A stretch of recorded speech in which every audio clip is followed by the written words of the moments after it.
All right, we're just seeing if we are connected on everything.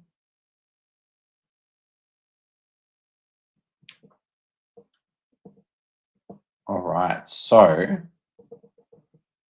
what we're going to be doing today is we're going to be going through a little bit of a breakdown of what are the ways that you can go through setting up your winter training so that it's going to be the most successful that it possibly can be for you in terms of preparing you for the racing that you're going to do in the spring and the summer and setting you up for the whole season. It's one of the most important parts of training, and it's a part that people often have this idea that you just can do A, B, and C and some really simple things. But what actually happens is that they don't end up targeting the right things and they don't make the progress from it. So, what we're going to do is I'm going to go through the structure that I use for helping people to develop programs that are really successful, that are able to get them really great results over the course of their winter training so that they come out the other end absolutely flying, set up for their racing season and ready to go. If you have any questions along the way, please just feel free to drop them in the chat. I'm going to pause periodically to go through and answer questions that people have asked along the way.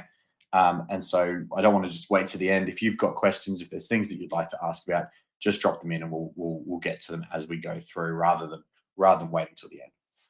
So to start off with, contrary to popular belief, races are not actually won in the spring or in the summer. That's just when they get claimed.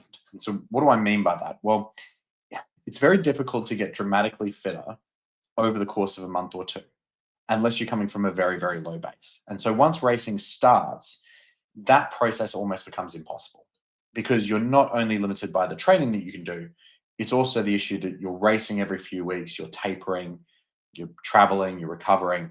There's sessions that you're doing for tactical preparation, there's mental fatigue, there's logistics, and all of these things start to take time and energy out of you actually being able to train and get the benefit from it. So you've got a regatta, you start to, on a Saturday, you lose that long session that you used to have on a Saturday. You do an easy session on the Friday because you've got to load a trailer, you lose the training from that. So all of a sudden, having a regatta on a Saturday when you come back into the spring racing season, you actually basically lose 2 training sessions. And unless you're able to get the boat rigged but before the start of your next session, you potentially even lose 3 sessions to going to regatta. So what ends up happening is that a lot of rowers actually get slower over the course of the season. Now, or rather, they actually lose fitness. So the boat might get faster as the technical elements and the crew coming together all serves to improve the quality of a boat's performance. But on an individual level, the athletes can actually be slower. And what a lot of people see is if they do erg testing at the beginning of spring and summer season or the end of winter, and then they do it again, in June or July or whatever it might be, towards the end of the racing season, often they either haven't improved or they've even gone backwards. So what we're going to do is we're going to dive into how to prevent that, but the actual topic of how to continue to get faster through race seasons would be its own entirely separate topic that would need some discussion and deserve some discussion. So what we're going to focus on today is the winter training element and how you can best set yourself up to be ready to perform.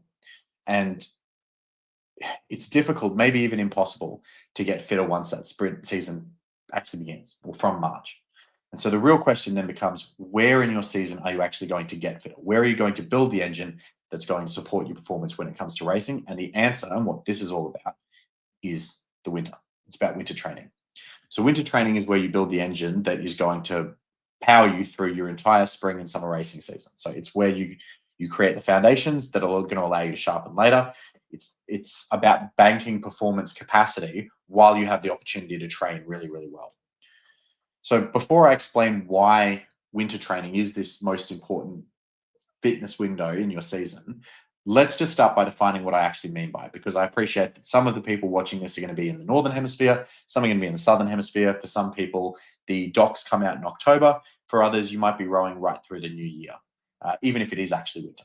So when I say winter training, what I actually mean is the block of time from the end of your most important head race to the resumption of sprint race training in the new year, or sprint racing in the new year. So for a lot of people, that might actually be right now. You might have just wrapped up the head of the Charles, or it could be about to be upon you. You might be looking ahead to Silver Skiff, or head of the Hooch, or Veterans Head in the UK, or even head of the Yarra down in Australia, where it's very much not winter, but for our purposes, we would treat it in the same way. So depending on where you are, sprint racing is going to kick off again in sometime between late January and early April.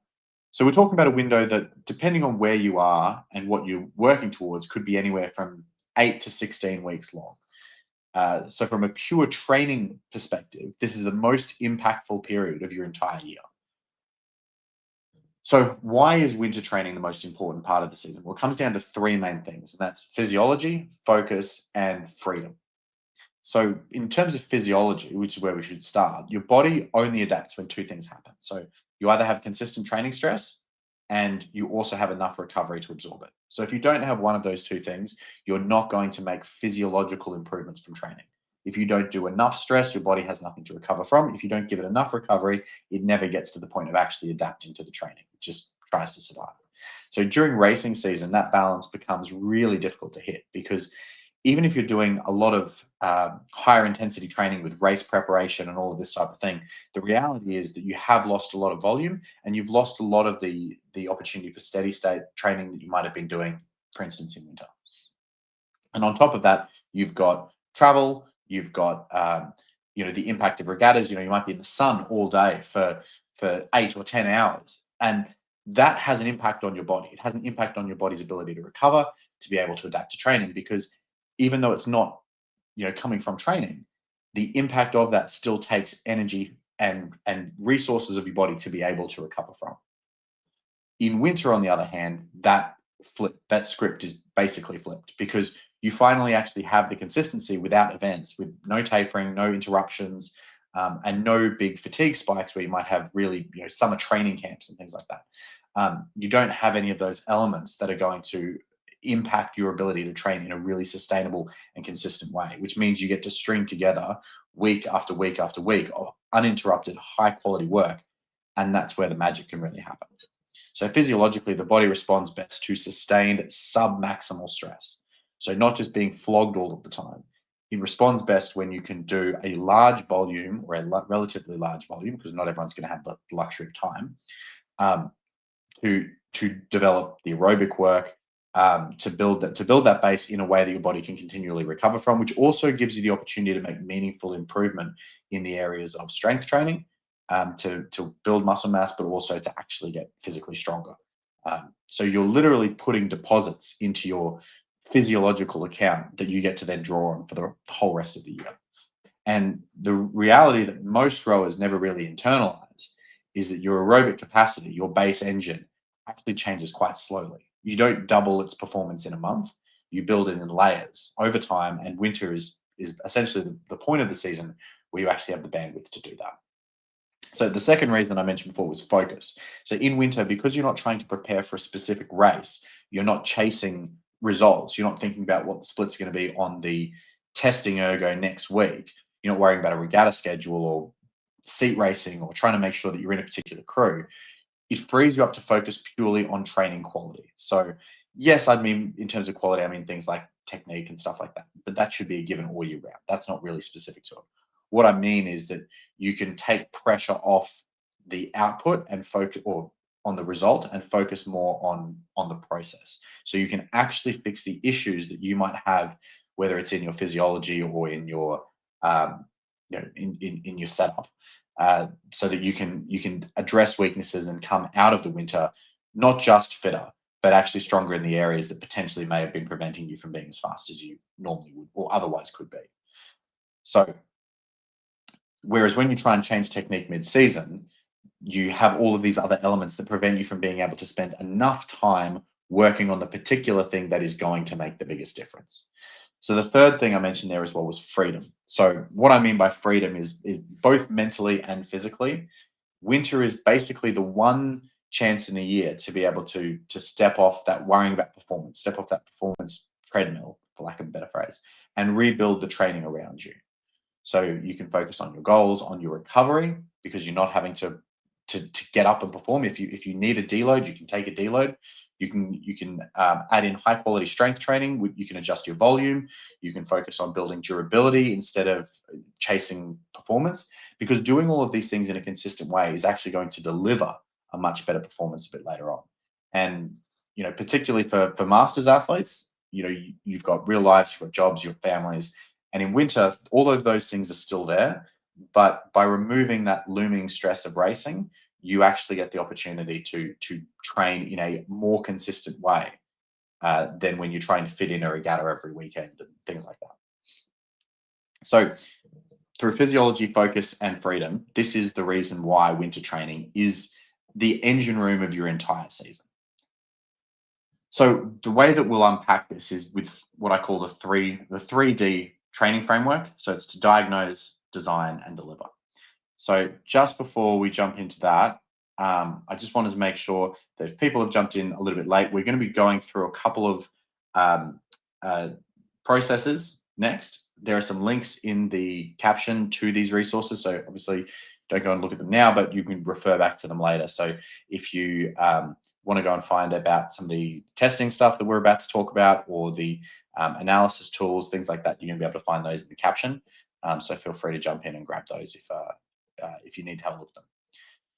So before we jump into actually how you structure it, there's just one more myth I want to kind of try and break before we get into it. And it's the idea that your winter training should be only low intensity, steady state work. That obviously is a really important part of it. It's absolutely vital, and it's the foundation of your aerobic capacity. It absolutely deserves to have a big share of your winter training. But for a lot of rowers, it becomes the only thing that they do. And the idea that in winter, you're just going to do long, steady state, maybe a little bit of strength work on the side. But that's where the opportunity actually gets lost. Because what I mentioned earlier is that this is your opportunity to target some of the specific weaknesses that you may have present in your physiology that you haven't had the chance to direct enough attention to. So the purpose of winter training is not just to accumulate volume, it's to actually create an adaptation. It's to cause your body to change in the way that we want it to, which is a performance adaptation. And that only happens if you target the specific system with enough work to actually get the adaptation and then have the recovery from it. So for a lot of rowers, yes, endurance is a critical thing that they need to be working on all the time, but they may be underdeveloped in another area. So for instance, there's an athlete that I work with who, when we first started working together, he had been trying to break 6 minutes on the erg for about 2 years. And in that time, he'd come out of a US college program, very, very strong, very well developed aerobic base. He could deadlift over 200 kilos. And his initial perspective was that his inability to break 6 minutes was because he didn't have enough endurance. And so when we did this initial testing that we're going to talk about, what we actually revealed was that his bottleneck was in peak power. And by allocating, we spent about 8 weeks targeting it all up in a really direct way. And he went from a 608 down to a 557 in so 11 seconds in 8 weeks. Now, that wasn't because that training was some sort of magic wand or was particularly special, but it was because it was addressing the specific area that he had a big deficiency in. And because it's a neuromuscular adaptation, so it's to do with the brain's ability to send a signal through the nervous system to tell all of the muscle fibers to engage at once, you're going to get a really quick response from that. So you're not necessarily going to see that level of improvement in all cases. So your mileage may vary, and it depends on you and your age and your training background and all these kind of things. But it's what's possible even to people at the pointy end if they have an area that's deficient. So to give an example as well for you potentially individually, if you've just spent 2 or 3 months training and racing head races, you've been spending a lot of time doing threshold training. You've been spending a lot of time probably working at that sort of 85% of your maximum heart rate, rates up to about 28, probably 20, maybe up to 30, depending on the boat class, as well as long pieces with low rates and lots of kilometers. The question to ask yourself, or that I'm posing to you, is when was the last time you did proper power, either anaerobic or peak power? Short, really high intensity sessions that are maybe a little bit uncomfortable. Probably months ago, probably back in racing season, which means that your top end speed, which relates to your ability to accelerate the boat or the erg, your ability to change gears has started to fade. And if it is a weak area for you, which it is for around 40% of the rowers that I see the testing results of, then you're just neglecting the area that is actually the biggest hold on your performance. So to use the example of that sculler I was talking about earlier, he had been working for 2 years to try and get under 6 minutes and hadn't really made any gains because he was severely limited in one area that he'd been completely ignoring. So yeah, that's why it's important to be able to actually know what it is that you're going to target. So I mentioned earlier having freedom. So because you're not preparing for any particular event, you can actually focus on those things and do them to a really high standard. So doing that high intensity stuff, though, it doesn't mean that you're throwing out the aerobic work. It should still be probably about 70 to 80% of your total volume. The difference is that rather than targeting the event specific stuff you might have been doing in the run up to head racing, you're going to target your specific weaknesses. So you should be including 1 to 2 focused sessions per week, which are going to be a higher intensity or a harder session that is specifically focused on whatever is your identified bottleneck. So let's talk about how we would actually go about doing that. So before you start adding in sessions, before you start throwing lots of intensity and thinking, oh, I'm going to go and do peak power, it may be right for you, but may not. The first step is probably also the most important. And that is also the step that most people just skip. And that's that you actually have to diagnose where you are right now. So the first step in being able to make your training effective is not to guess, but to measure. Because if you don't know where you're starting from, then you can't tell whether the work you're doing is actually working or whether it's targeting the right things.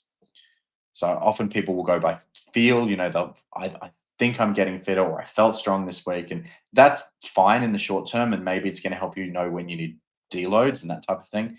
But you should be using this time to collect data. So where I would always start is with the simple testing. And what you want to assess is your peak power, your anaerobic capacity, and your aerobic endurance. So I have a link in the caption for this exact testing framework. It's what I use with all of the rowers that I work with, and I really recommend it for everyone outside of high performance rowing, where they've probably got extra layers of support and sports scientists and lab testing and all that sort of stuff that's going to give them even more information. But what you can do with these 3 tests is basically create the framework for all of the training that you need to do. So it takes less than 35 minutes to do all the tests, although I do recommend a little bit of rest in between them, particularly between the anaerobic capacity and the endurance test. But the link also has a tool where you can put your results into a spreadsheet, and it's going to tell you what your bottleneck is. So the first thing you're testing is peak power. So this is your anaerobic ATP PC system. It's basically a reflection of your maximum possible output.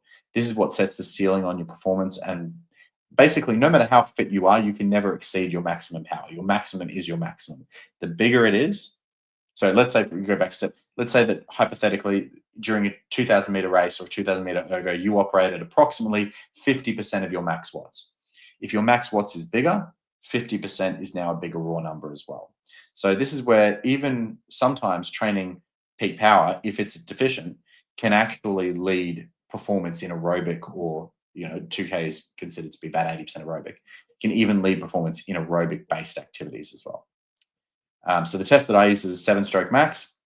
Basically, all you need to do is set the screen to display watts, start from a stationary start and row full rate, full length, full power for 7 strokes with the watching the screen, and simply record the biggest number that you see on any one of those strokes, which is normally going to be the 7th stroke.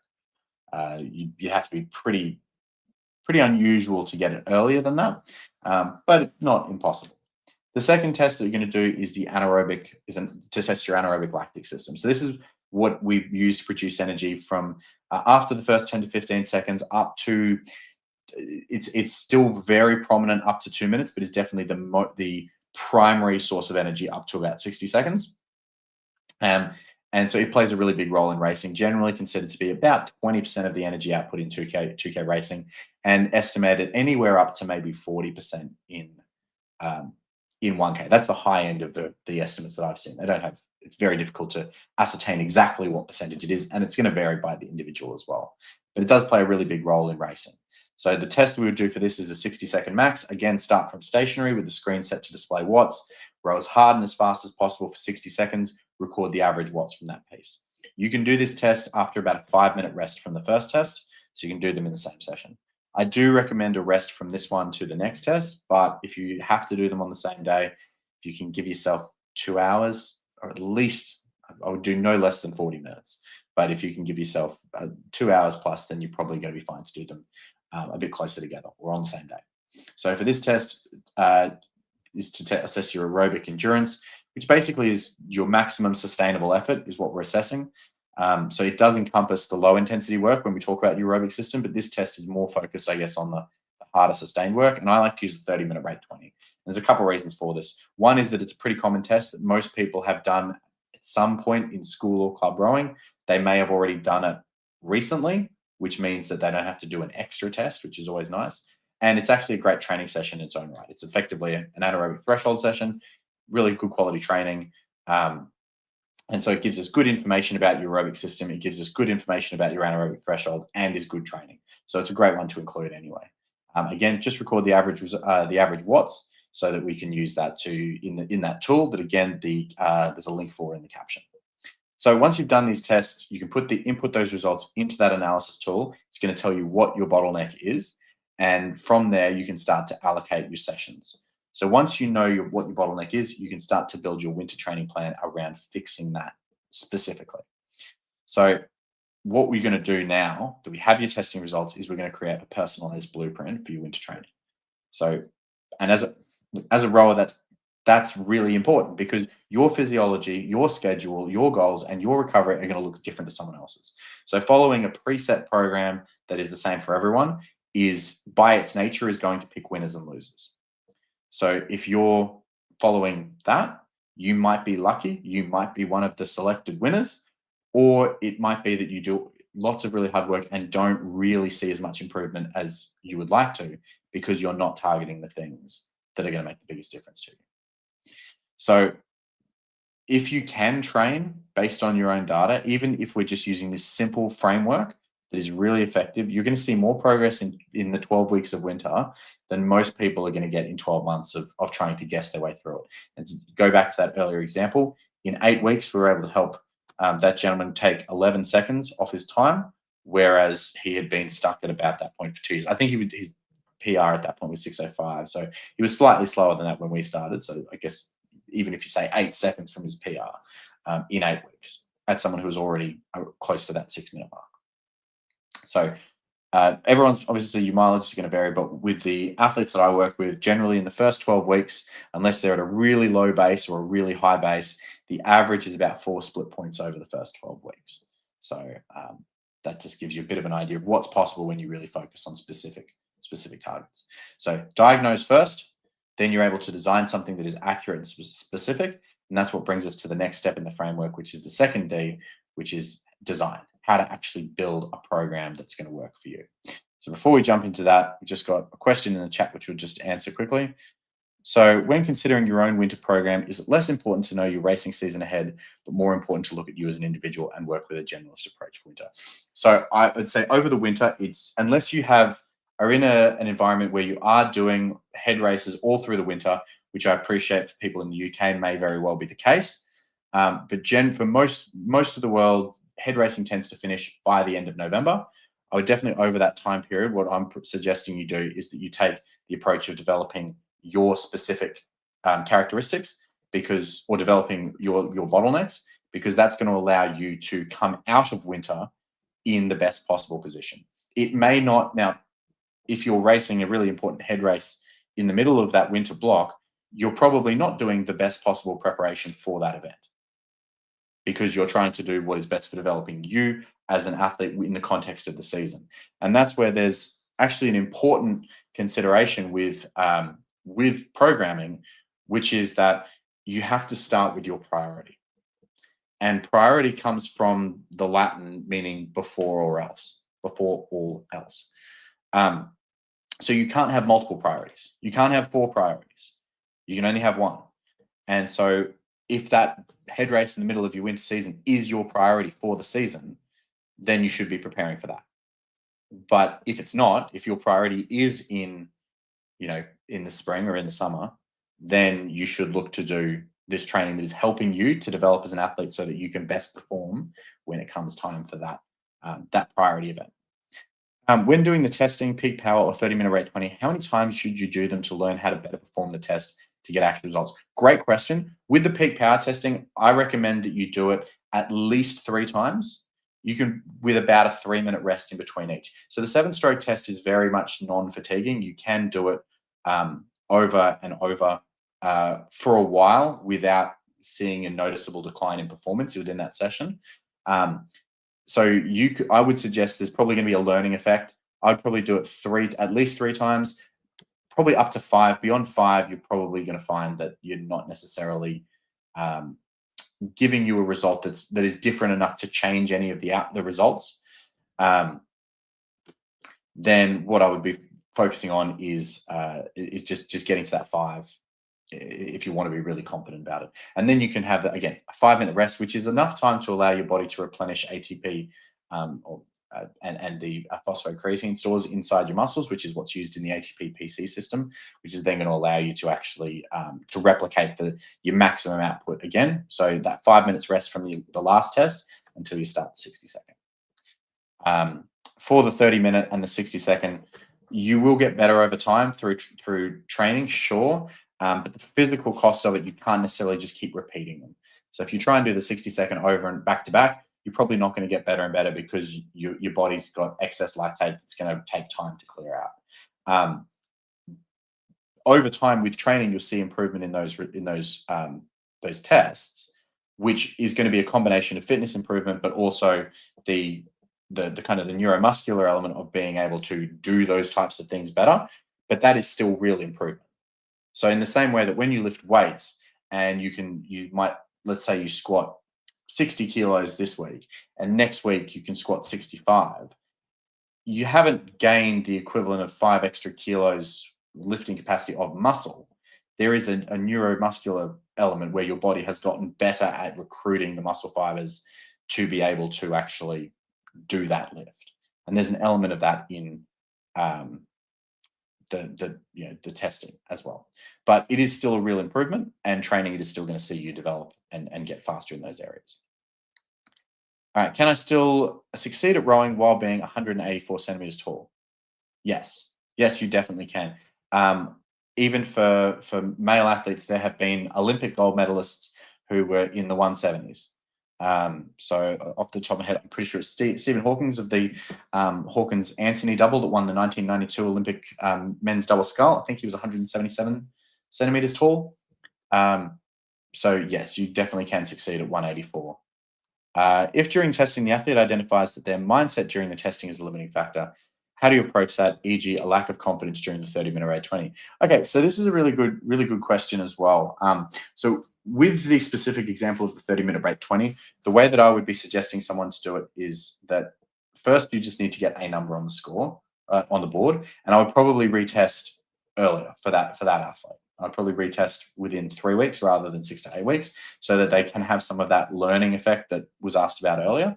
And the way I would do it would be to start at the average pace of the previous one and look to improve by 1 second and split in the last 10 minutes. And doing this means that they're doing it at a pace that is slower than they would typically go off at, but is equivalent to the average of what they did, and can gradually over time get faster within that test, but also by doing it more regularly, they're going to get more practice. Like I said before, the 30-minute RAID 20 is actually a great training session. It's a hard session, of course, but it's actually a really effective training session. So doing it multiple times with more frequency is not necessarily, is not a bad thing. So yeah, that would be my suggestion there. If my coach makes our program, how can I still personalize it? Well, it depends on the amount of flexibility that you have. So if your coach sets 6-7 sessions a week and that is what it is, then that's obviously going to be difficult to modify. But if your coach is setting you, is setting the water sessions and the erg sessions you have flexibility with, for instance, or that there's some sessions that are done together as a squad that have to be done in a particular way, and then the other sessions you have flexibility to do what is right for you, then that's obviously how you can personalize it. We'll get to the structure of it in the next little section. I think that's us kind of caught up. So yeah, so we might move on to that. So yes, once you've diagnosed where you are, you know what your bottleneck is, the next step is going to be to design training program around that constraint. Because the other mistake that people often make with winter training is trying to improve everything at once. So they think, okay, I know I need to, be consistent. I know that I need to have a large volume of aerobic work, but I also know that I shouldn't just do aerobic work. So I'm going to do, one day I'm going to do anaerobic threshold, and another day I'm going to do peak power, and maybe another day I'm going to do 2K specific stuff. And what happens is that you don't actually do enough of anything to improve in that area. So you don't end up improving in a meaningful way. You keep touching on things, so you're familiar with it, but you don't actually improve your fitness in the particular areas, whether it's, you know, in improving your anaerobic threshold or your anaerobic capacity or your peak power. So every rower has a bottleneck. And for some people it's going to be more prominent, some people it's going to be less prominent, but it's still the system that is capping their overall performance. And the testing that we've just talked about is going to allow you to identify what that weak link is, and then we can try and match it all up together. So when you design a program on this basis, there are two parts. So the first is bottleneck training, which is the 1 to 2 sessions per week that should be at least 72 hours apart, 48 hours if you're tight on time, or if you're a more operating at a higher level, you know, maybe you're a college athlete, or you're an ex high performance athlete with or just someone who's been training for a long time. Maybe you've come from another sport, your body can handle more recovery. Maybe you might do 3 sessions a week. But in general, for most people, 2 bottleneck training sessions is going to be sort of the sweet spot where people are able to sufficiently recover between them and are able to do them to the standard that actually then drives performance in those areas. Because one of the things that people often do wrong with bottleneck training is if they're fatigued, then they don't end up doing those sessions to a standard that is enough to drive performance improvements. The other type of training is your aerobic foundation work. So this is your low intensity UT2 steady state work that supports your recoveries, builds your overall fitness. Now, this can also include, particularly for women who are menopausal or postmenopausal, this can include a little bit more UT1. And that's because of hormonal changes which affect how the body processes or breaks down and processes fats, so the way it oxidizes fats using the aerobic system. And they can benefit from a higher proportion of UT1. UT1 often gets a really bad rap. It shouldn't. It's a great form of training. It's just a different form of training to UT2. And for younger athletes, male and female, and for male athletes to later in life, UT2 is generally going to be more effective in the context of also having these high intensity sessions. If you weren't doing any high intensity sessions, if you were just doing steady state, you should actually have a reasonably high volume of UT1 included in there as well. But that's kind of making it more complicated than it needs to be. What I'm recommending for the vast majority of rowers is to use this system, which is based around polarized training of the bottleneck training sessions 1 to 2 times per week, and the balance being made up of low intensity UT2 work. If you are a menopausal or postmenopausal female athlete, you would probably shift about 50% of that UT2 work into UT1. And that would be on a sessional goal basis. So, you know, you'd still have a session that was all about UT2 and a session that was all about UT1, rather than trying to make sessions a hybrid, if that makes sense. So outside of this, everything else is secondary. These 2 types of training, and the problem most people have is they end up diluting their effort by random intensity, or they want to get a little bit of a particular type of training in that is not necessarily what is going to give them the most benefit. So start by building your week around those 2 anchors, your 1 to 2 bottleneck sessions, and then the balance of your rowing and erging being that low intensity steady state. So what is that going to look like? Well, if you're, again, using that analysis tool and the testing to identify where your bottleneck is, then what you want to try and do if your sessions are, or if your bottleneck is peak power, then the sessions that you're going to do are going to be short, maximal bursts. I like to use 7 strokes, again, from the testing, but because it allows you to effectively continue to update that testing result through training. But Ed McNeely, who is the strength and conditioning coach who kind of pioneered this type of training on the ergo, he recommended 10 seconds. If you're up at about rate 40, which you probably will be for this sort of a session, 7 strokes is, I think, it's either 9.6 or it's 10.2 seconds. I can't remember exactly which, but it's basically 10 seconds. So I like to use 7 strokes. And you want to have about 60-second rest after it. So 7 strokes on, 60 seconds off, and about 20 repetitions of it. So a total of 20 repetitions. Now, for these to be effective, you need to be hitting at least 90% of your tested peak power. If you are less than that for 2 consecutive efforts, stop, have 5 minutes of complete rest. This is going to allow your body to replenish the ATP and the phosphocreatine in the muscles so that you can use that system properly, and then continue. You don't need to scratch the ones that you didn't hit the 90%. It's fine, but just go into the trying to hit that 90% or above. I recommend for it that you just aim to hit the max you possibly can on each repetition. And when that eventually falls below 90%, that's where you take the rest. Rather than trying to, some people almost try and game it by just hitting the 90%. It's far more effective to just keep trying to push it higher because, as alluded to earlier, there is a learning effect. So, because a big portion of this type of training is actually the improvements in neuromuscular function, so the ability of the brain to send a signal to the muscles to recruit all of the muscle fibers now to produce power, produce it rapidly, you're going to get a greater, as great a benefit, or actually a bigger benefit from that neuromuscular training than you are from the muscles themselves becoming stronger. You're not really building strength in that type of training. You're actually improving your body's ability to recruit all of the muscle fibers, as well as there's a certain amount of training your system to replenish the ATP piece that gets used up in the efforts. If your anaerobic capacity, so the 60-second test, if that is what shows up as your bottleneck, then you'll be wanting to work slightly longer pieces. 30 to 60 seconds is generally the best time frame to work on for anaerobic power at maximum effort. So these are probably the least enjoyable sessions in most people's experience, whereas the peak power training is actually quite fun. You get to put big numbers on the board, doesn't leave you sore, you don't walk away fatigued. It's actually quite an enjoyable way of training. Anaerobic capacity is probably a little bit less fun. It's more of what people typically think about with intervals. 30 to 60 seconds, maximum effort, with about a 6-to-1 work to rest ratio. So, for instance, if you did 30 seconds on, you'd probably have about 3 minutes rest before the next one. If you worked for 60 seconds, you'd probably recommend about 6 minutes rest. So about that 6-to-1 ratio is about right.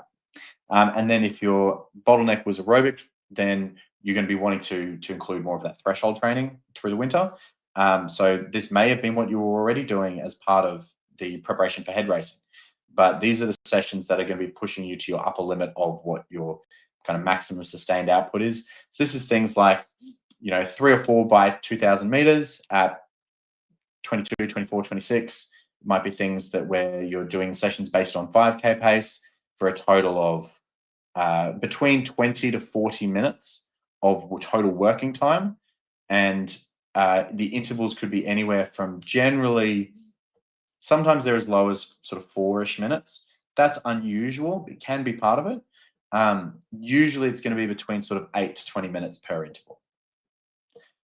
Whichever it is, these become your key sections within your week. So whether it's peak power, anaerobic capacity, or your endurance, these become your key sessions. So these are the ones that should get your best attention, with the recovery allocated around them so you can do them to a super high standard, and they should be at least 48 to 72 hours apart from one another. Everything else is that low intensity aerobic endurance that's going to support quality execution as well as allowing you to recover in between. So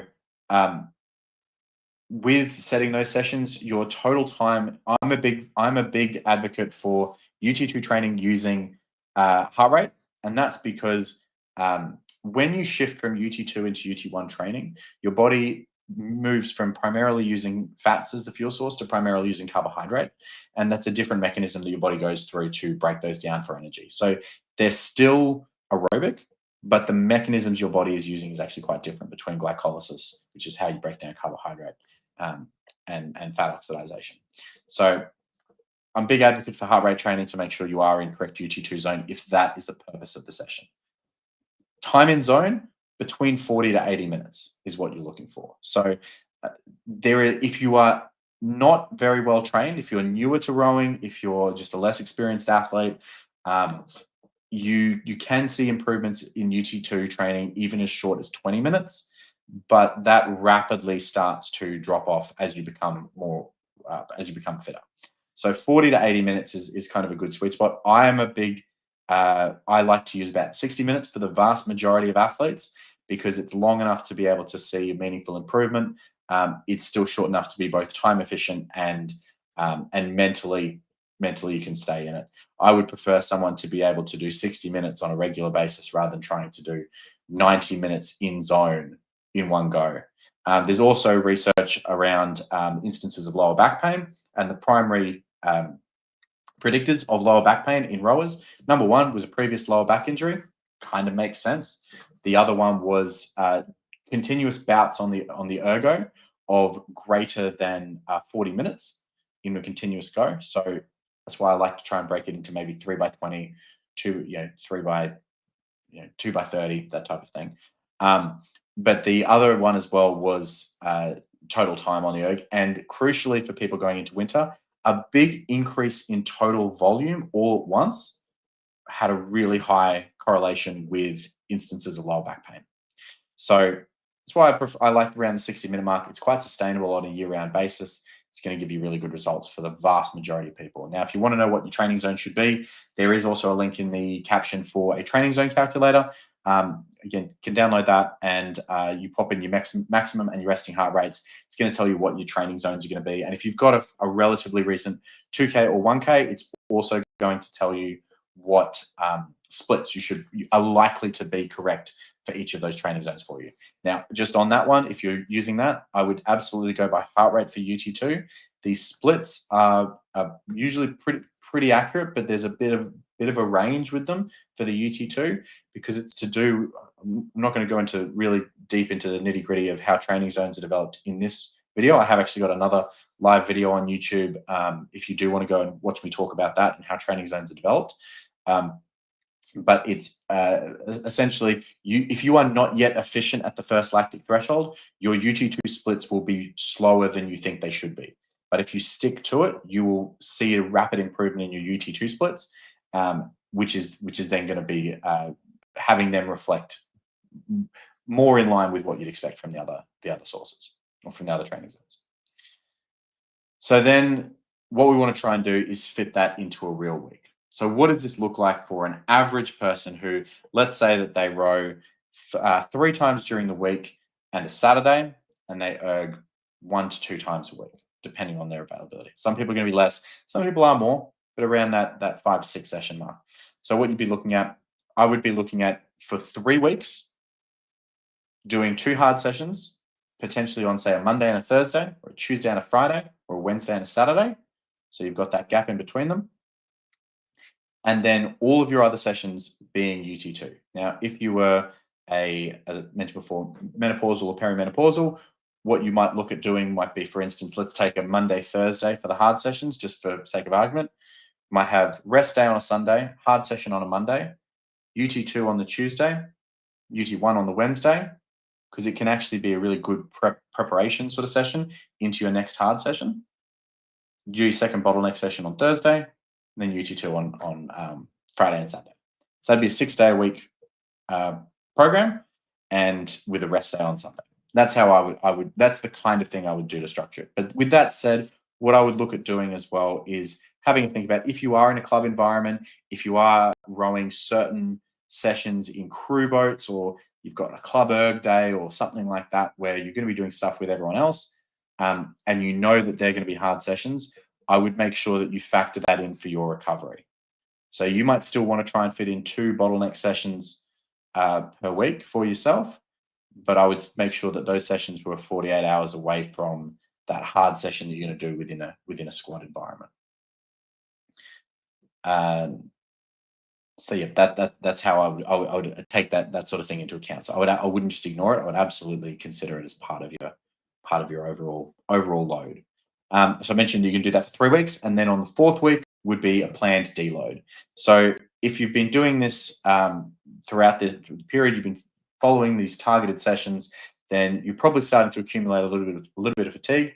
What I would do is drop back to 1 bottleneck session for that week, and reduce the total duration of UT2 within that week. So let's say you had been doing 60 minutes. Maybe that week you're only going to look to do 40 minutes in zone. Maybe you spend more time doing technique. If you are lucky enough to be somewhere where you can continue to row through the winter. If you're on the erg, maybe you do a little bit of a shorter session. Maybe you spend a bit of it, if you want to still use that time because it's what you've got allocated in your schedule, then maybe you're going to use it to do a bit more mobility. You're going to do a little bit more of those things that can sometimes be left by the wayside a little bit. So what isn't in that program? Well, there's no random sessions. There's no uh, variety for its own sake, because when you design a session that you're trying to make really effective, or when you're designing a program that you want to be really effective, it's about being focused, it's about being deliberate and intentional. It's not about entertainment. Now, in a deload week, maybe that's a good time to include some a little bit of variety, as long as the intensity is not high, because you are trying to recover. But that might be where, if you've got a novice boat that you go out with and help out as being a good club person, you go out and help some of the newer rowers learn. Maybe that's the time to include that session, because you're probably not getting a training benefit from it, but it can still be good for your enjoyment, for mental health, for encouraging new members within your club or within in your program. So that's a good time to include those sorts of things. But overall, consistency rewards everything. So if there are sessions that are giving you real improvement, if you're doing sessions that are really focused and targeted and you're getting better as a result, then repeating them is a really good idea, because the more consistently you do it, the bigger the benefit's going to be. I mentioned, that monthly rhythm, 3 hard weeks, 1 easy week. That's going to give you a nice balance between accumulating fatigue. For most for most busy rowers, for most masters rowers, or people who are um, uh, not in a high performance program, I find that rather than doing a kind of wave loading where you might go a medium, hard, light with the week structure, they're just doing 3 consistent weeks. Similar, a style that's called block periodization rather than wave periodization, I find works really well for most busy rowers, because it just means that it's a lot easier to schedule your routine. It's a lot easier to allocate. This is how much time I have for each session, and I can do that consistently. And then the deload week. By the third week, you're going to be finding those sessions more difficult, and you're going to be feeling some of that fatigue. And that's where deloading is a really good idea to allow you to keep making progress. So 3 common traps that people fall into. Number one is, as I mentioned before, trying to train everything at once. You will never produce an overload, which is a good thing from the context of adaptation. You'll never produce an overload if you don't do enough of that thing to actually get an adaptation. So if you need to improve peak power, you can't do it once a week. You need to do it at least twice a week to actually get that improvement that you're looking for in a reasonable period of time. Second trap is ignoring recovery. So either putting the hard sessions too close together, or not deloading, or just generally um, beating yourself up all the time, just continually going. Very big advocate, even for reasonably high level athletes, of having a rest day every week. I think it's good for mental health. It's good to allow your body to recover. It's good to catch up on a little bit of sleep. And let's be real, for most people who have busy lives in other areas, there's probably going to be social interactions and events and things like that. That having a day where you don't have to build your training around it, locked in each week, is good from a planning perspective, being able to organize your life. And then the third trap people fall into is just overcomplicating it. A perfect program that you don't follow gets you absolutely nowhere. Whereas a simple plan that targets the right types of things for you, even if it is repetitive, is going to get you a significantly better result. So don't try and make it too complicated. Do your testing, identify your bottleneck, 2 of those sessions per week, the rest of it low intensity training, do 3 hard weeks, and then have a week of deload. Keep it really simple, and so you can do it consistently and sustainably, and that you're going to come out of winter in a really, really strong position. So, yeah, that's really the key to being able to do it, is doing something that you can consistently do. And if you can do it consistently, you're going to eliminate the constraint or the bottleneck that's actually been capping your overall performance. So now that you understand what that structure should look like, what a week should look like, the next step is then to actually deliver it. It's to do the doing. So this is the last section that I want to kind of go through on this particular topic. And we're going to talk about how to progress it, how to recover, how to adapt over time, so that you're not just training, you actually are seeing improvement. So that's what we're going to cover next. But before we do that, we do have a couple of questions that have come through. I just want to answer those. So commentary there. Finton McCarthy is 177 centimeters tall and is absolutely fire this season. Yeah, 100%. Michelle Seisha is 165 centimeters and likewise. So height is probably the most overrated thing in rowing. The reason why height is so valued is because if you are tall, you probably have long limbs, which means it is more likely that you are going to be able to row an effective arc. at a longer stroke, a shorter athlete can still do that. There are things you can do to change the rigging of your boat. You can change the spreads and spans and inboards and all of these sorts of things to alter the angle, because when we row, it's not linear. It's not straight up and down. Whether it's sculling or sweep, you have a rotational angle. You're coming around a pin. So that means that if you can increase that angle by manipulating the lever arms, you can still row a stroke that is just as long as a taller athlete. The benefit of being tall is that you can then be in a more biomechanically efficient position when you're at length. A classic example of that at the moment is Ollie Zeidler, rows what appears to be three-quarter slide at the catch. Well, that's because he's actually, between his height and his arm span, he can still row an enormous arc. He can still get to, I think I saw somebody rows 68 degrees at the catch, which is huge, and do it from three-quarter slide, which means he's in a stronger position to push from. So that's an advantage. But then you look at the fact that he didn't win the world championship. So it definitely is or can be beneficial to be tall because of that ability to row a long arc in a more comfortable position. It is not the be all and end all. And I think it is vastly overrated as a determining factor in whether or not someone is fast. What's the risk with UT1, UT2 hybrids? Look, it's not so much a risk. It's just that when you spend enough time in a particular zone, so let's say you've got 60 minutes of workload time that you could train, and you try and split it between UT2 and UT1, you're just not getting enough stimulus within that session on one particular thing. So your body doesn't get enough of that overload and then that stimulus to adapt to the training that you put it under.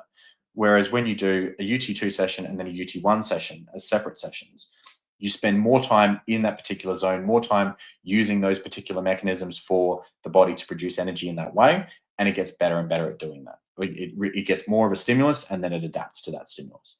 So that's why I don't recommend having the sessions be hybrid sessions. What do you recommend to do differently than longer rowers on the water in the single and the double, and also on the erg as a smaller rower? Should I try to enlarge my stroke? So is this for sculling or sweep? So for sculling, what you generally want an arc of between about 105 to 110 degrees total arc. So that's catch angle and finish angle. What I would do as a starting point is to work out what your finish angle is. So get yourself set up behind the pin through the work. So this is the distance behind the center line between the two pins. If you go, you can basically use simple trigonometry to basically draw a triangle and work out how far back you need to be if the inboards are the two sides of the triangle. So that's the distance from, if you're not sure what I mean by that, it's the distance from the button to the handle, or to the end of the handle. That's your inboard. And so you can use that to determine what your finish angle should be, and then get that set, and then see what your catch angle is. And if it's not long enough, then what I do is bring your spans in. So bring the pins in closer together, which is going to give you a greater angle at the catch. You make sure your inboards are still the same total length of the actual inboard. And that's going to mean that you still hold the same finish angle, but you can alter the catch angle to be able to row a longer stroke. I would also be thinking about, if you're a shorter rower, you do need to be strong in deep positions. So the strength training, which is one of the topics we're going to come to in a minute, you want to be doing a lot more work in deep positions. So things like box squats and step ups, where you're having to work from that deep position, which is going to mimic the position of the catch, because you will need to be stronger in those positions, relatively speaking, because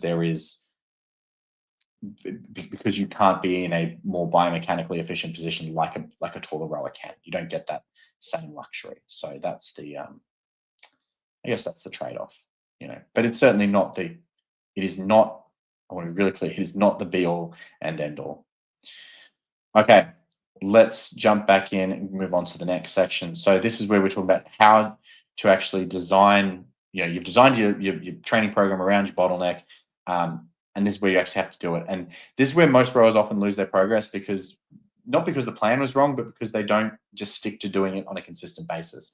So it's not about trying to train harder, but you do want to make sure that you're doing particularly the bottleneck sessions to the standard that is going to drive performance outcomes, and the low intensity work in the correct zones so that your body is getting the adaptation you're looking for and is allowing you to recover enough to be able to do those hard sessions to the standard that's going to get those performance outcomes.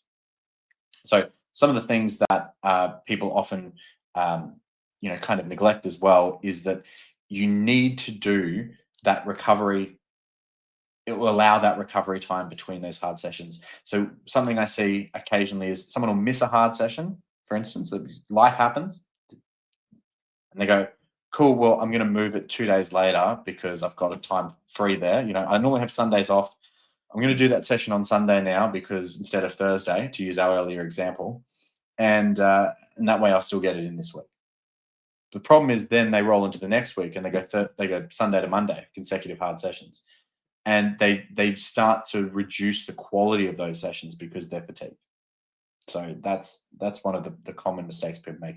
If you miss a session, if you can't shuffle it by one day to still maintain basically the same rest and recovery periods, then sometimes it is better for it to just be a missed session, that you didn't get to it this week. And sometimes that's just better overall rather than trying to play catch up. But with that said, consistency is the best thing. So as much as is reasonably achievable for you, you should be looking to be consistent with that schedule and continue to do it, in the correct order. So the kind of rules that I have to make the most out of your sessions is, number one, show up ready. So if you know you need more time to warm up, if it's earlier in the mornings, things like that, it's probably not the best thing to, I know people who live in Brisbane, which is where I spent my most of my years at uni. When we rode there, we rode at 4:45 in the morning, which was frankly obscene. And so if you needed to be on the water at 4:45 and you knew that you needed a longer warm up period, where do you get it? You can't start getting up at 3 every day because your body's just not going to get enough quality sleep to be able to manage it. So where reasonable, you should look at how much warm up do I need? Do I need to get on the water earlier? But you've also got to factor in some of those real life elements as well. But what I would definitely recommend is not skipping a warm up entirely. And if you don't have time before you get on the water to get more warm, you need to allow time on the water as part of your overall session to ensure that you even just that your heart rate can get up to the right zone. Because if you're doing UT2 and you get on the water cold and you go, let's go straight into the session, your body's going to probably spend the first 20 minutes of the workload getting the heart rate up to the right level. So you're not actually spending that time in zone. So warming up is really important. Second thing is be present. So when you're at training, train. If you're on the erg, try not to have your phone with you or things like that, because unless you're using it as a timer, and then I would be really strict on yourself just using the clock app to be able to do that. Make sure that, but what I generally recommend is actually using the interval function, even for UT2 stuff. If you're doing 3 by 20 minutes, use the interval function on the erg to set it up for 3 by 20 minute pieces with 2 minutes or 3 minutes rest in between, rather than using a timer. Because quality work comes from focus. It's very easy, especially these days, to get distracted on your phone. Maybe you see an amazing YouTube video by a particular Australian rowing coach, and you just have to watch it then and there. But you're better off watching it after the session, but still watch it. Rule number 3 that I have is make sure you execute with purpose. So before you go into the session, you should know what the sessional goal of it is. So even if it's a bottleneck session or if it's an aerobic session, you should know what is the adaptation. So is it UT2? Is it UT1? Whatever it is, know what it is that you're trying to do and make sure that you are deliberate in doing that type of training so that you get the sessional goal of the session. And then the fourth kind of rule that I have for making really effective sessions is stay within the margins. So what I mean by that is that you're not trying to go to failure every single time you train. Now, maybe anaerobic capacity is a little bit that way, but you're not trying to go to failure all the time. What you're actually trying to do is to finish with the idea of, kind of 1 rep in reserve. So the idea that, you haven't fully exhausted yourself every rep, because when you do that, it takes that little bit more time to recover. takes that little bit more out of you. Now, obviously, in the third week of a cycle, maybe you're going to hit that failure, but it shouldn't be the goal every session, even in your hard sessions. And if it's UT2 training, you should finish it and feel like you could do another hour. That's really how it should be. So I'm a big believer in the idea of the minimal effective dose, which is that you always want to do the smallest unit of work that will still get you progress. Not less than that, because then you don't make progress, but the smallest unit of work that will still continue to see progress. All right. So one of the things that we haven't talked about yet is strength training. So that might be where we jump into next. Before I do that, I do want to take a second and just have a quick look at some of the other questions that came through. How can I train for a 2K race erg that is coming up in January as a novice rower with a very busy schedule? If it is a priority event and you need to be preparing for it, then you should be doing 2K specific work for it. If you're starting the preparation now, I would probably do that over the 4 weeks leading into it. So if you're starting now in October, I would follow this process that we've talked about through the first, until 4 weeks before, and I'd spend the last 4 weeks doing specific preparation for that event. There's a lot of questions on Instagram. Sorry, I missed those entirely. When I'm at the catch, I tend to spread my knees to be able to stretch more. So until I lose my belly, should I take a shorter stroke or work on not opening my legs? So what I would do is you can, if that's the case, you're probably going to have a little bit of splaying of the knees.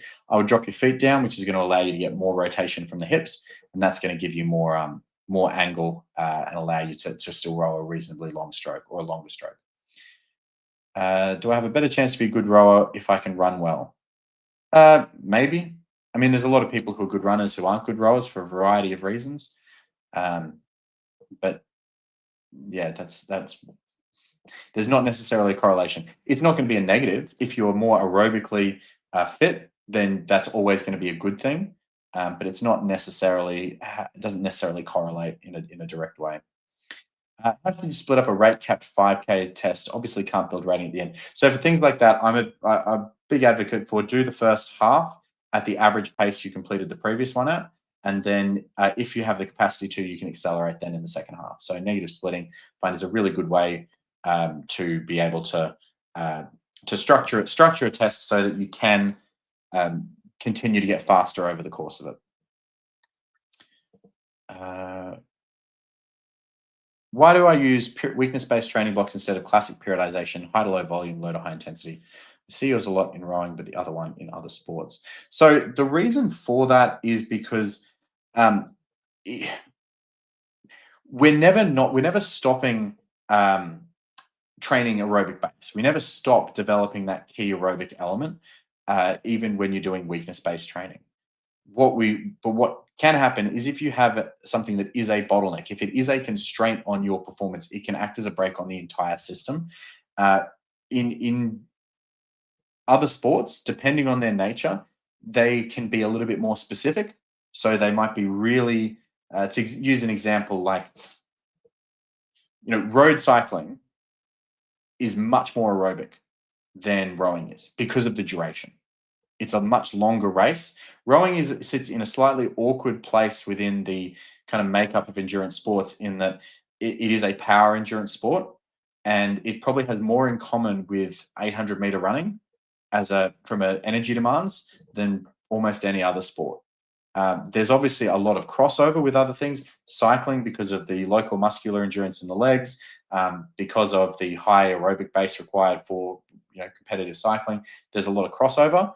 But the reason is that why is it different to other sports is because rowing sits in a weird space where you need to have a lot more you need to have a lot more balance between all of those systems. Still, aerobic is going to be dominant, but if you have one particular bottleneck, it will act as a brake on the whole system. All right, I'll do one more and then we'll go back to talking about strength. What if you can't keep your heart rate in the UT1 zone while working out? Does that mean you're pushing too hard? Essentially, yeah. So if you can't keep your heart rate in the right zone, then what it means is that you're not yet efficient at the aerobic. If you're talking about low intensity training, it means you're not yet efficient at the aerobic threshold that is related to that particular type of intensity. So if you're talking about UT2 training and your heart rate is too high relative to the split, it means you're not yet efficient at what's called lactate threshold 1 or LT1, which is where you are working using fats as the main fuel source and working aerobically. With UT1, if your heart rate's getting too high, what it probably means is that the pace is too high and you're having to use the lactic system to be able to kind of top up the amount of power that you need to hit those particular splits. So you actually are doing more more work using the lactic system. So you end up in a little bit of a gray area with it. You're still going to be getting benefit from it for sure. It's not that the training isn't effective, but it's more of an involvement of the lactic system, and that obviously still has a big aerobic component as well. If you're doing it on a sustained basis, you're still going to be aerobic because the aerobic system is the only system that can supply enough energy for those longer durations of things. All right. So we might move on to talking about strength training now. So for winter, one of the other opportunities that comes around when it comes to strength training is that you actually have, because you can set out your week and you can be consistent and you can structure things, you can actually make really good improvements in building strength in a way that you can't necessarily when you're in racing season. Again, because of the interruption of regattas along the way, and you might not want to have any muscle soreness before you race and things like that. So because you have more control of your schedule, you can have a much more consistent and structured strength program. Now, I'm actually an advocate for training strength consistently and effectively all season long, but it is usually the first thing to go when people get tight for time. But the reality is that rowing is a power endurance sport, and if you only work on one side of that equation, then you are missing the opportunity to be as fast as you could possibly be. And both sides of that, the endurance is obviously massively important and is probably the single biggest individual system. But strength also is part of what sets the ceiling on how much force you can produce per stroke. Endurance determines how long you can maintain a certain percentage of that force. But if your ceiling is higher, then every aerobic stroke costs less effort as a percentage of your max to produce the same output. So being stronger makes a big difference. And to give you a personal anecdote, when I first went from high school rowing into club rowing as a lightweight, my first season, I got absolutely smashed.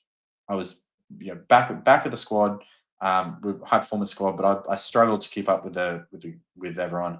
I made semi-final in the single, and just generally struggled. In the off season, it was the first time I did a proper strength program. I spent 6 or 7 months training strength properly, and when we kind of got back into consistent training as a squad, I was one of the fastest. And the only thing that had changed in that time was that I'd gotten really strong.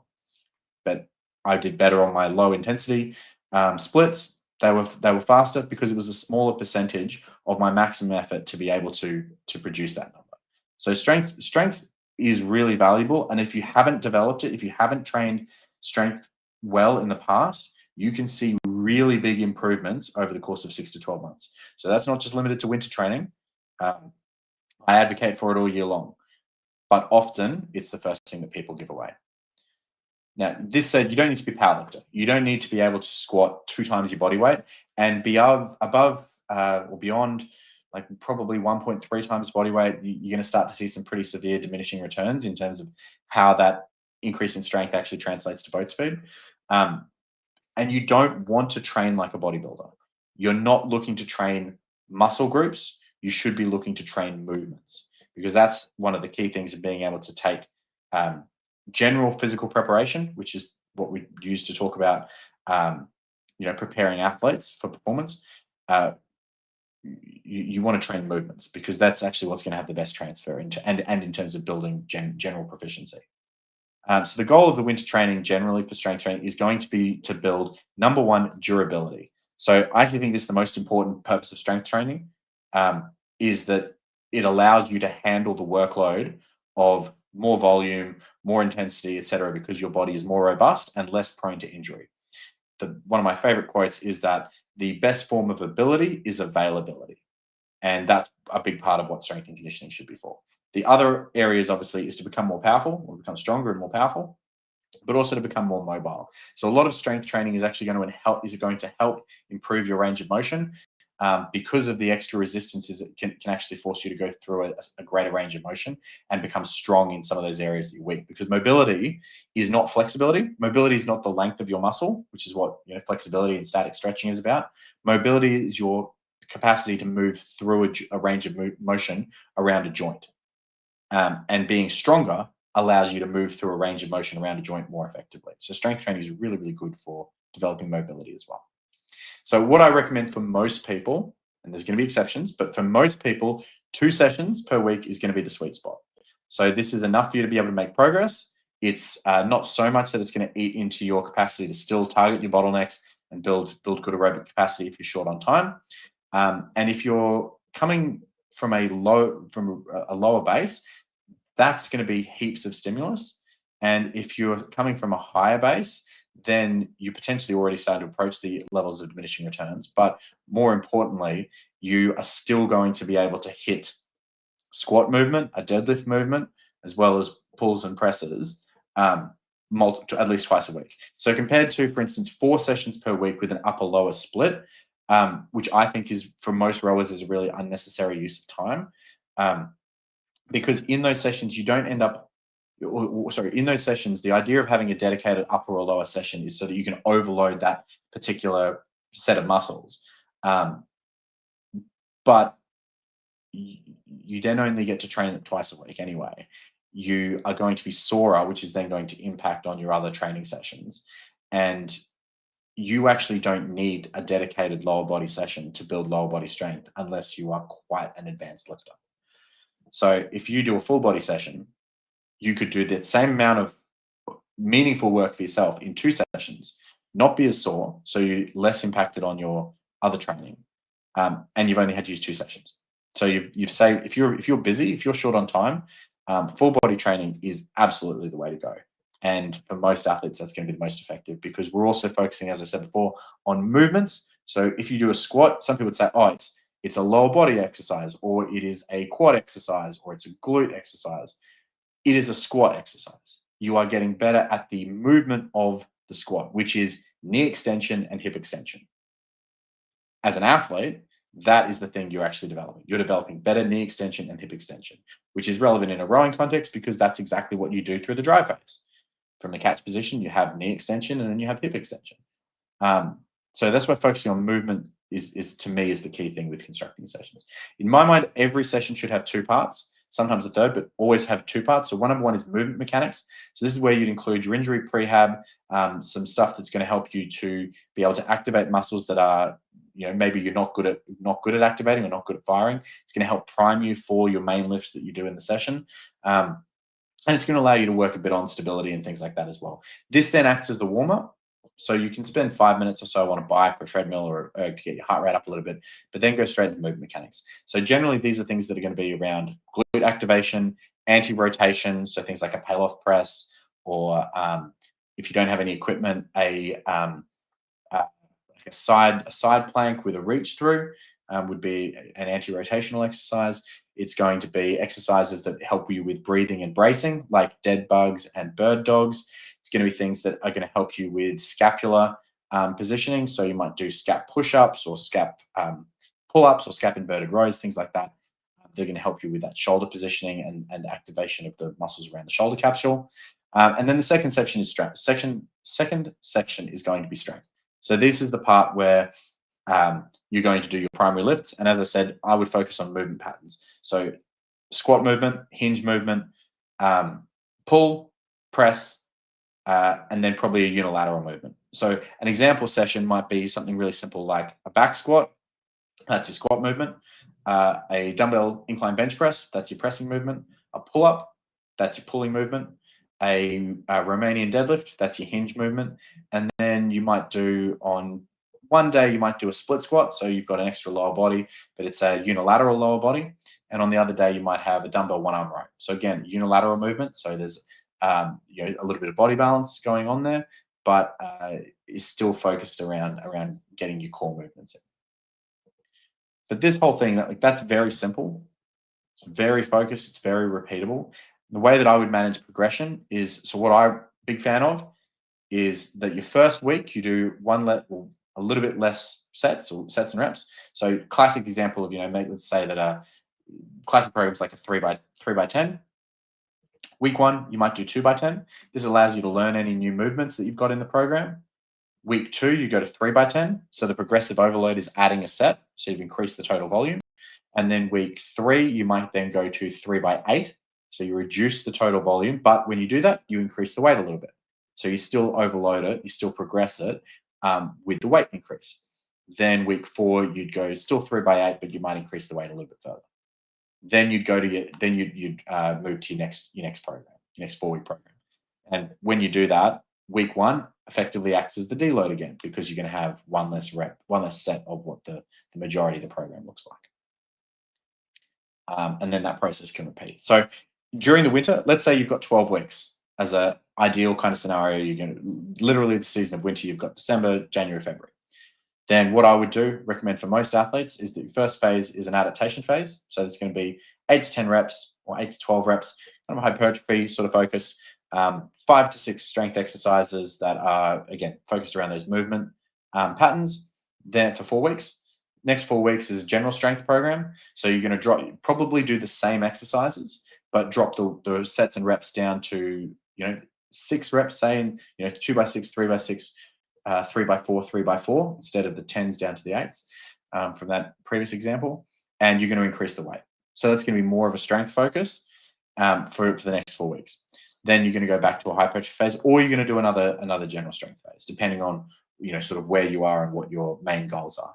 I find that type of a process where you alternate between a phase of hypertrophy and a phase of general strength is something you can handle really well with the type of winter volume that you're going to be doing, and is going to help you to make really good progress. Because when you do hypertrophy, maybe you do gain a little bit of lean muscle, then you turn it into strength by training strength. If you're then stronger, you can lift a little bit more weight when you go back into a hypertrophy phase, which means that you're going to be able to get more stimulus and kind of keep that momentum and keep that making progress. The best way to fit it into your week is if you're doing double sessions, so you're doing rowing, say 6 days a week, and you're lifting twice a week, then I would do it on UT2 days, and I would do it the day after your key session. So to go back to our original example where it was Monday and Thursday, I would lift on Tuesday and Friday. That's how I would structure it, so that you always leave at least one clear day between strength and between your high intensity efforts, and you're not doing strength the day before. So you can do high intensity then into strength. That's completely fine, particularly for the level that most people are going to be at. But preferable to do it that way rather than the other way around, because you want to try and protect those key sessions as much as possible, so you can do them really, really well. But basically, the goal is to cooperate between the strength and the rowing, not to try and compete. If you are just rowing and erging, say 4 days a week, and you've got 2 strength sessions in there as well, then what I would recommend is you just slot them in the same way. So you might put them in the day after hard session, or if you've got the flexibility to do it on that previous example, you might do, Tuesday and Saturday, for instance. So that might seem like a bigger gap in the middle of the week, but you've got to remember as well that it's then a shorter gap at the other. It's still Sunday, Monday, so you still have 2 days in between at the other end as well. So the 3 big mistakes people make, number 1 is they try and turn it into bodybuilding. They think about, I need to hit this muscle and this muscle and this muscle and this muscle, and they end up thinking, okay, well, rowing, the pulling movement, or when I pull through, I'm using my biceps. Got to get those curls in. Curls are great. Everyone loves doing them, or most people love doing them. But from a performance perspective, it's actually pretty limited. Doesn't mean you shouldn't do them, because if they make you feel good and they fit inside your schedule and fit inside your timing and make your training more enjoyable, then that's great. But it's not a requirement, and the performance impact is relatively limited unless you're starting to get to a higher level. Train movements instead. Squat movements, hinge movements, pushes, pulls, unilateral movements. I'm also quite a big fan of carries. So things like farmers walks and stuff like that builds grip strength, core stability, or core strength, not stability, core strength.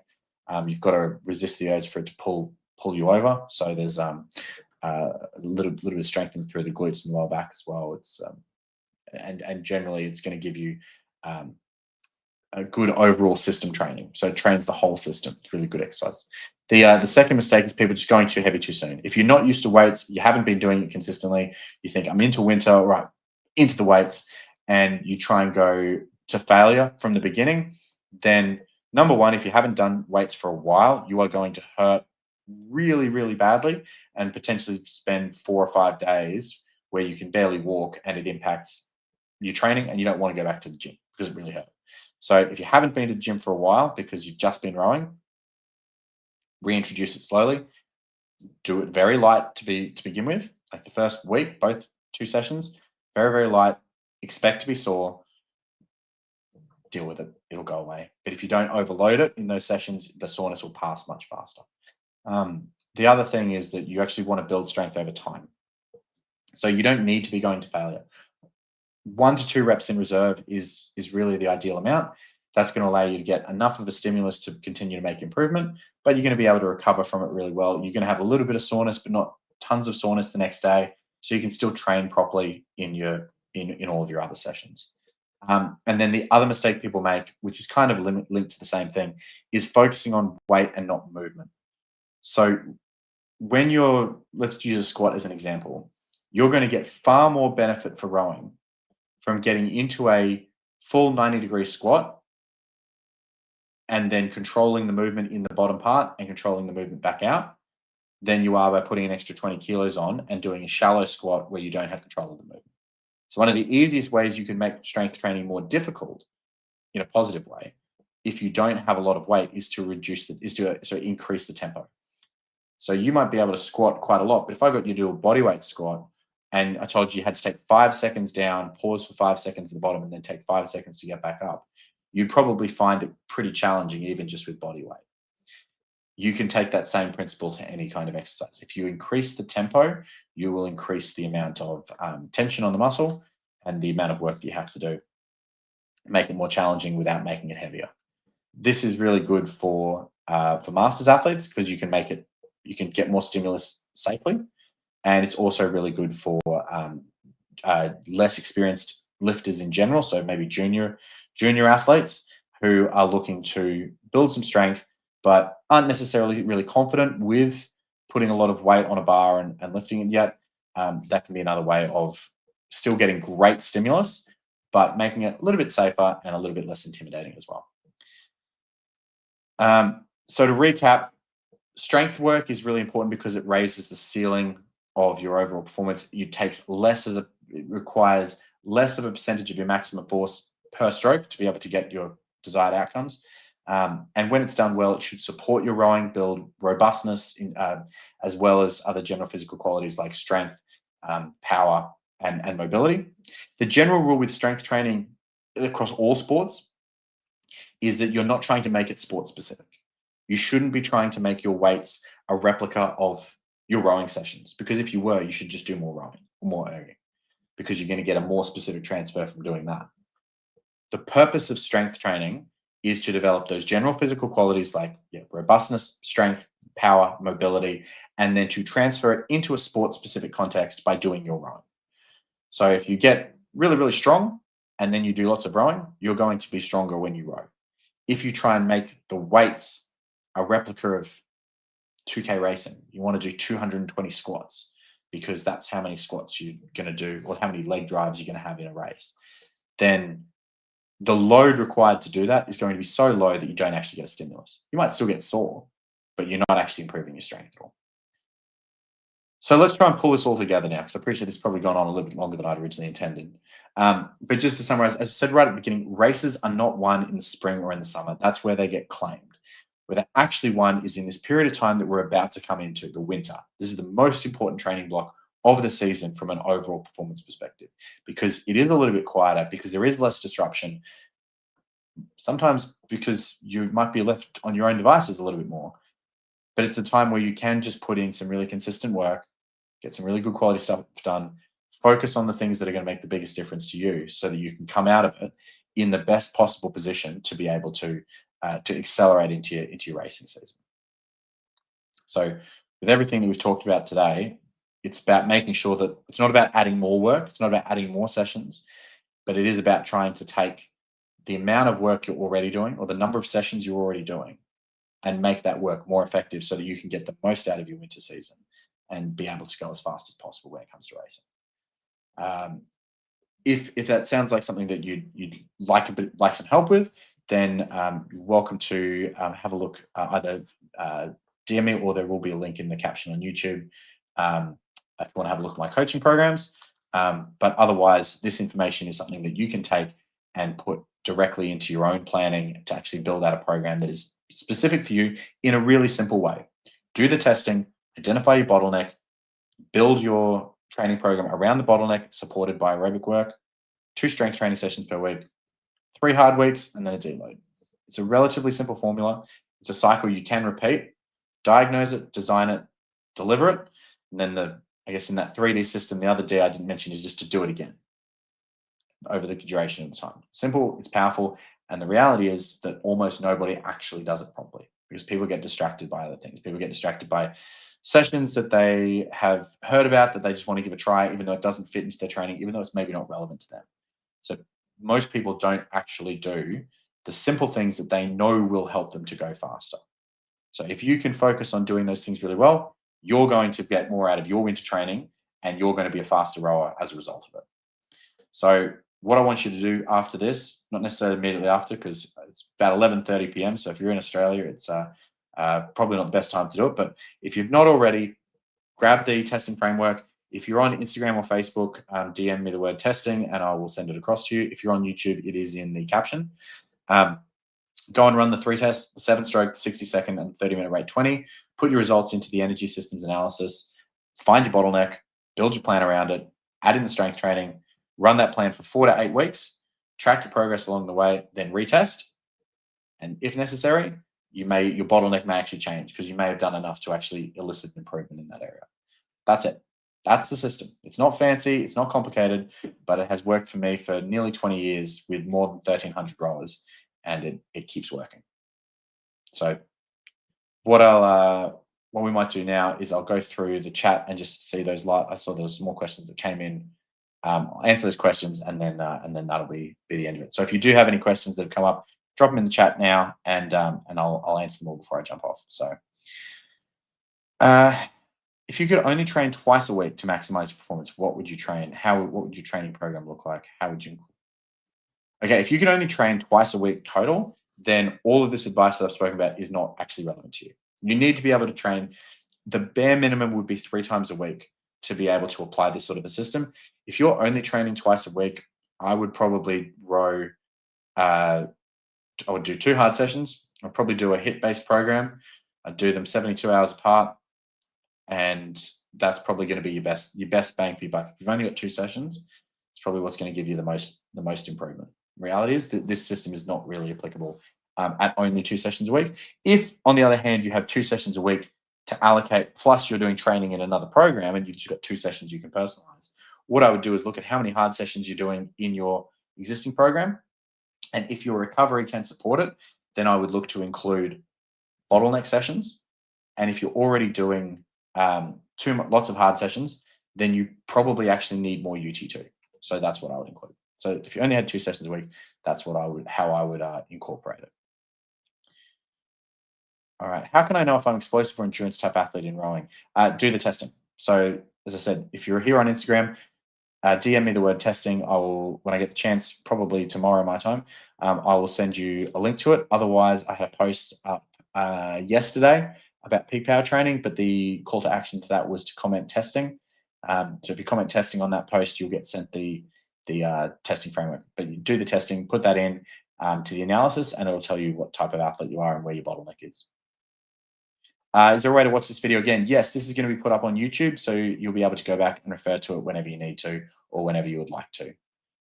I can't see the captions. Can these be DM'd to me? If you, yeah, I'll try and remember that username. I'll just to be honest, Nicolede, just send me a DM for come the word testing. I'll send it to you, and then that can be a reminder to send you any of the others as well. When would you reassess your baseline numbers for each test? So every 4 to 8 weeks. Basically, if you're doing peak power training, then so let's say your bottleneck was peak power. So you're doing those 20 by 7 stroke max efforts. Part of the reason I like the 7 stroke max is you're literally doing the same test. So over that 4 weeks, you just record your data. You don't even need to retest. You can just basically treat your best number there as your result for that test. And then that's going to show you whether or not you've improved in that area and whether you've addressed that bottleneck. In which case, then I would look at doing the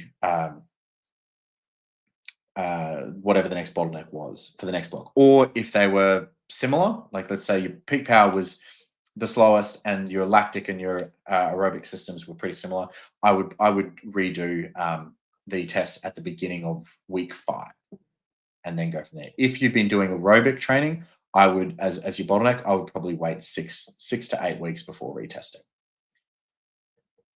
When building stamina, is it better to opt for ergo or water sessions? So if you can stomach it, the ergo is going to be more efficient from a purely physical response perspective, because not because it is inherently that the training you get from it is better or anything like that, but because it is so much more time efficient.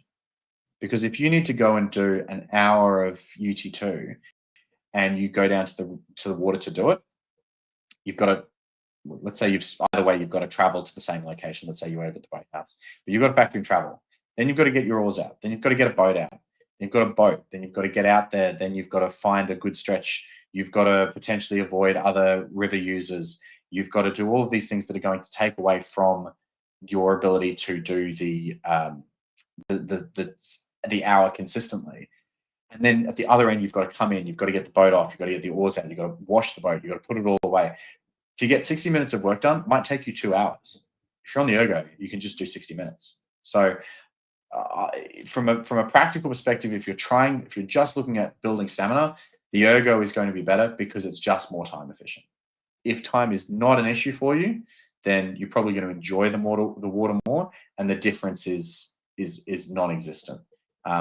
There, I would probably think about what is the most important thing when you come out of winter. Like, do you go straight into an erg test, or you go straight into on-water racing? And whichever is the answer to that is where I would what I would opt for doing that your stamina work. If you have questions, sorry, that's someone just letting people know. Thank you for letting people know. How much steady per day do you think is too much? When do you get to junk volume? Well, it really depends on how well trained you are. So for the vast majority of athletes, up to and including high school athletes who are looking to get recruited to colleges, or masters athletes who compete at the pointy end of world masters or head of the Charles or things like that, the absolute upper limit, and I'd probably be leaning more to this on the water just because of it's going to start to get a little bit sore joints and things. The absolute upper limit would be about 100 minutes. Most people, 40 to 80 minutes is going to be plenty. So of time actually in zone when it comes to steady state. So that's not including warm up and so forth. How can I be effective with 3 sessions in the winter? So what I was saying before, if you've got 3 sessions, then what I would do is I would operate on a fortnightly basis for a 6-week block rather than for a 7-week block rather than a 4-week block. So first week I would do 2 bottleneck sessions and 1 aerobic. The next week I would do 2 aerobic and 1 bottleneck. So I'd look at it as a 2-week cycle, do 3 2-week cycles, so 6 weeks, and then a deload week. You may not need a deload week if you're only training 3 times a week, but you just sort of have to see how your body actually responds. Will this be recorded to be watched? Yep, this is going to be live this has been live on YouTube, and you're going to be able to access it on YouTube.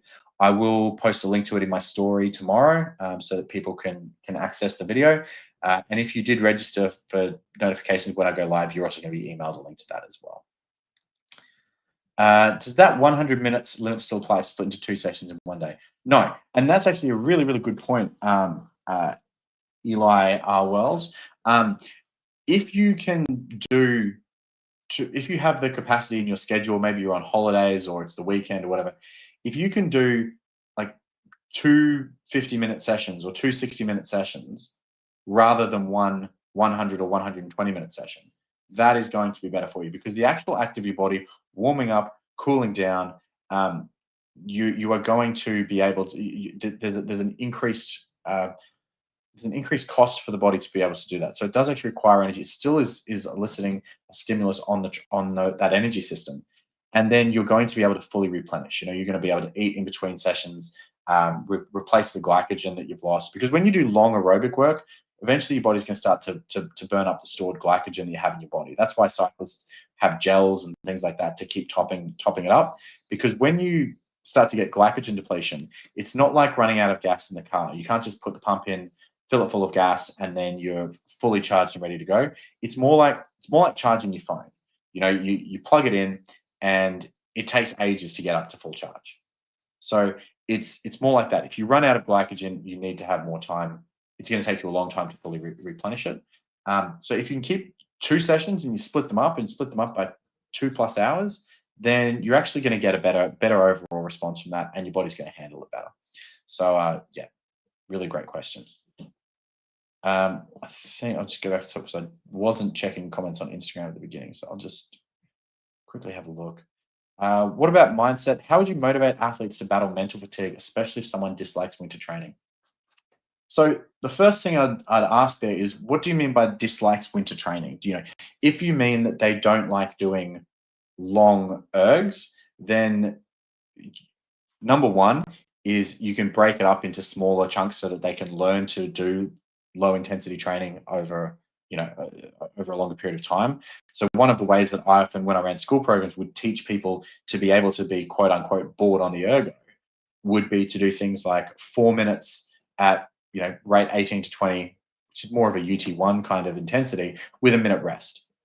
That minute rest meant that and do that for 20 or 30 minutes. So do it 4 to 6 times. That that minute rest allows their heart rate to stay in the right zone, but they can still get a mental refresh regularly so that they feel like they can actually handle doing that type of work and build up their tolerance, I suppose, for being on the ergo for extended periods of time. Today, the load is 3 times 4,000 meters. Is that a good load?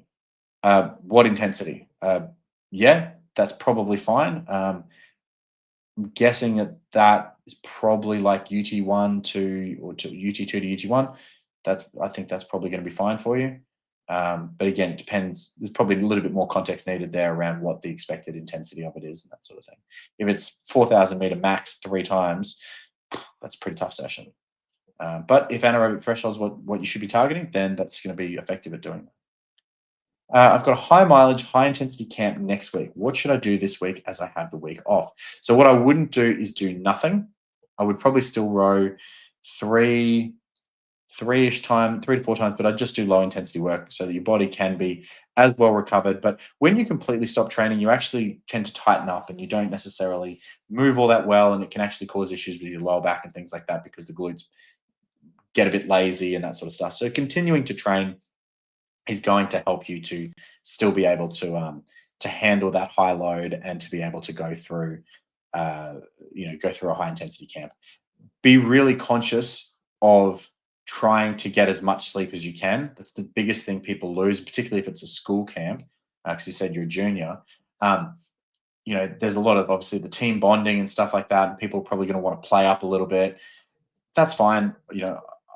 I was a school aged athlete. I've also run a lot of school camps, and the reality is, if you don't get enough sleep and you don't eat enough, you will break down over camp. So do try and prioritize that, even if it's naps. But getting enough sleep and eating enough is going to make a big difference for you. How to not get bored during long erg sessions. So yeah, like I was saying, start by, if you're not used to it, break it down so that you get those mental breaks more regularly. If you're on your own, find a podcast.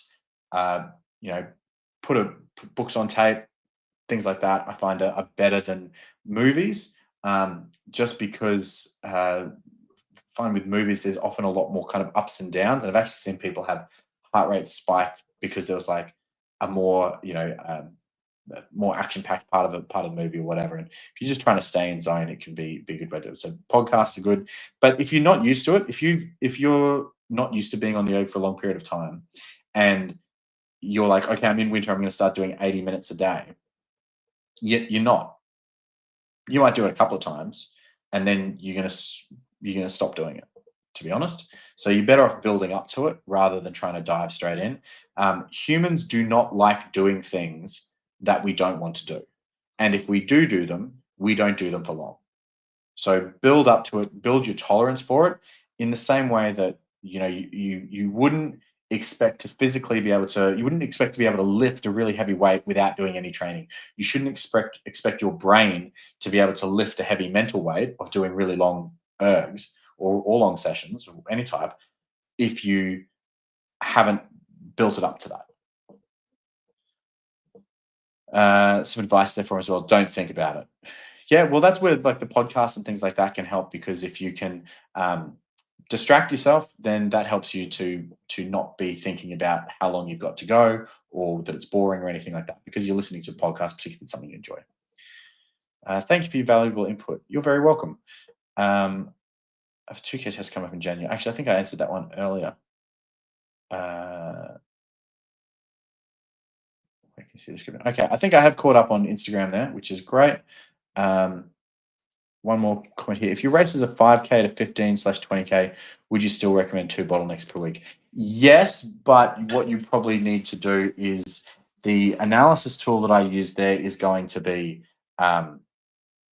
is geared around 2,000 meter racing. It's very applicable to 1,000 meter racing as well. But if your priority event is a head race, it's 5 to 15 or 20K, then I can tell you straight off the bat that the aerobic system is going to be far more important than it's already very important, but it's maybe going to be 90 or 95% of the overall energy demands of the event.